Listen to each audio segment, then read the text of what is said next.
Assalamualaikum warahmatullahi wabarakatuh. Alhamdulillahirrahmanirrahim. Sahabat yang melakukan Allah, ada banyak pertanyaan mengenai satu istilah yang masyhur di kalangan ahli zikir, yaitu latifah. Latifah secara bahasa berarti sesuatu yang halus, diambil dari salah satu nama Allah, Asmaul Husna, Al-Latif, sebagaimana disebutkan dalam beberapa ayat, terutama surat Al-Mulk. Lalu, apa yang disebut latifah dalam tradisi ahli zikir, terutama ulama-ulama yang berhaluan Thariqah Naqsyabandiyah, Qadiriyah, Syatariyah, dan beberapa ulama-ulama lainnya. Mereka ketika menyebut istilah latifah, itu adalah salah satu unsur yang halus dalam nafsiyah manusia yang mempunyai potensi kebaikan dan keburukan. Latifah itu sangat banyak sekali di kalangan ulama Samaniyah, Thariqah Samaniyah yang merupakan paduan dari Thariqah Qadiriyah, Khalwatiyah, dan Thariqah-Thariqah yang lain juga. Itu menyebutkan berapa banyak titik-titik halus dalam nafsiyah jiwa manusia. Kita berbicara pada titik nafsiyah, karena manusia ada sisi zahir, ada batin. Sisi zahir manusia kita sebut nafsiyah dan akal, sisi batin manusia disebut dengan qalbu dan ruh. Nah, latifah ini dia berurusan dengan nafsiyah. Kenapa? Jika berhubungan langsung dengan ruh, pasti semuanya bersifat baik, karena ruh adalah tiupan langsung dari Allah Subhanahu wa ta'ala. Namun apabila berkaitan dengan nafsiyah, berarti berkaitan dengan sisi manusiawi manusia, yang di dalam diri manusia ada sisi yang baik, fa'alhamaha fujuraha wa taqwaha. Allah menaruh beberapa potensi di dalam diri nafsiyah manusia, baik fujur ataupun takwa, untuk yang negatif ataupun positif, untuk hal yang buruk ataupun yang baik. Sahabat-sahabat yang melakukan Allah, lalu apa yang dimaksud latifah dalam tradisi ahli-ahli zikir ini?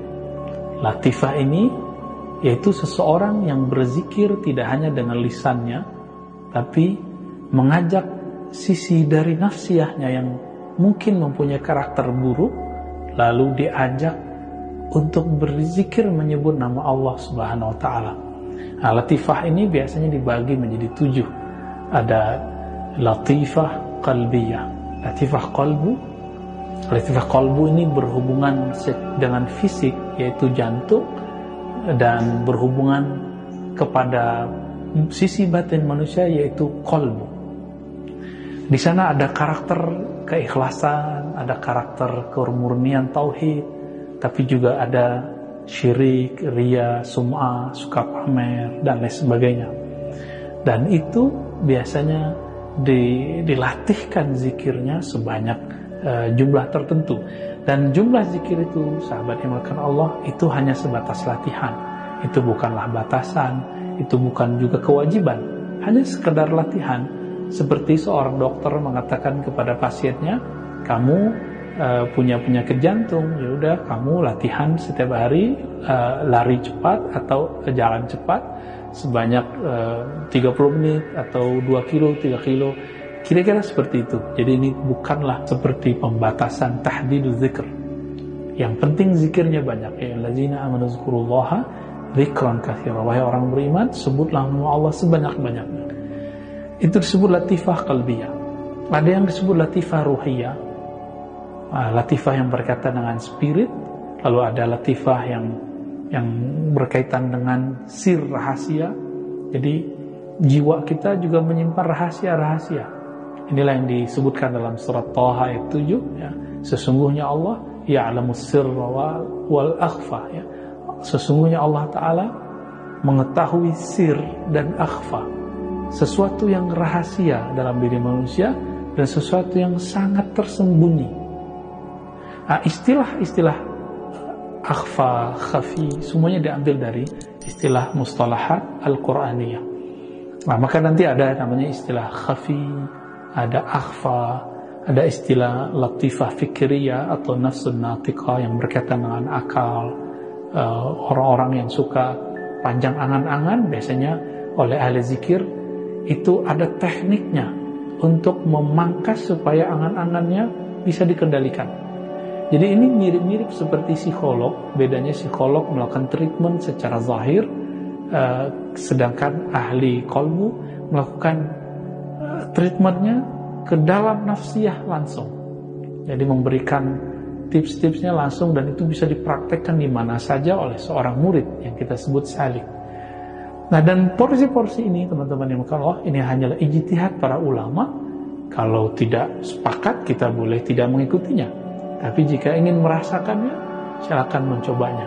Sampai kemudian terakhir adalah latifah al-kull atau latifah al-badaniyah, boleh juga disebut dengan latifah kulli jasad. Latifah inilah yang disebut dalam surat Az-Zumar ayat 23, ya, menyebutkan bahwa taqsyairu, karena Al-Quran, karena zikir, maka taqsyairu minhu juludul ladzina yakhshawna rabbahum, bergetar karenanya, merinding karenanya kulit orang-orang yang beriman, ya. Tapi itu hanya di tahap pertama, ya, summa talinu juluduhum wa qulubuhum ila dzikrillah. Lalu apa yang terjadi?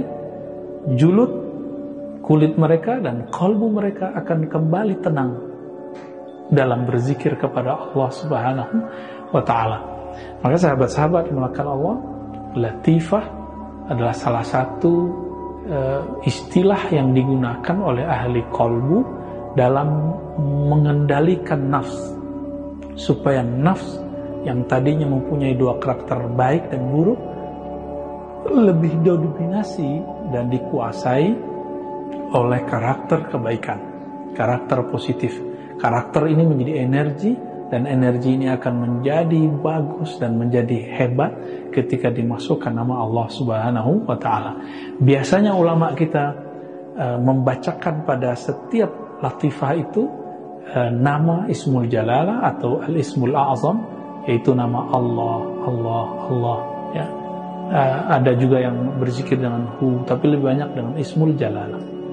Berdasarkan itu semua, teman-teman yang dimuliakan Allah, kita kemudian dapat melihat bahwa zikir latifah atau lataif jamaknya memang sangat berefek kepada pengendalian atau penyucian jiwa.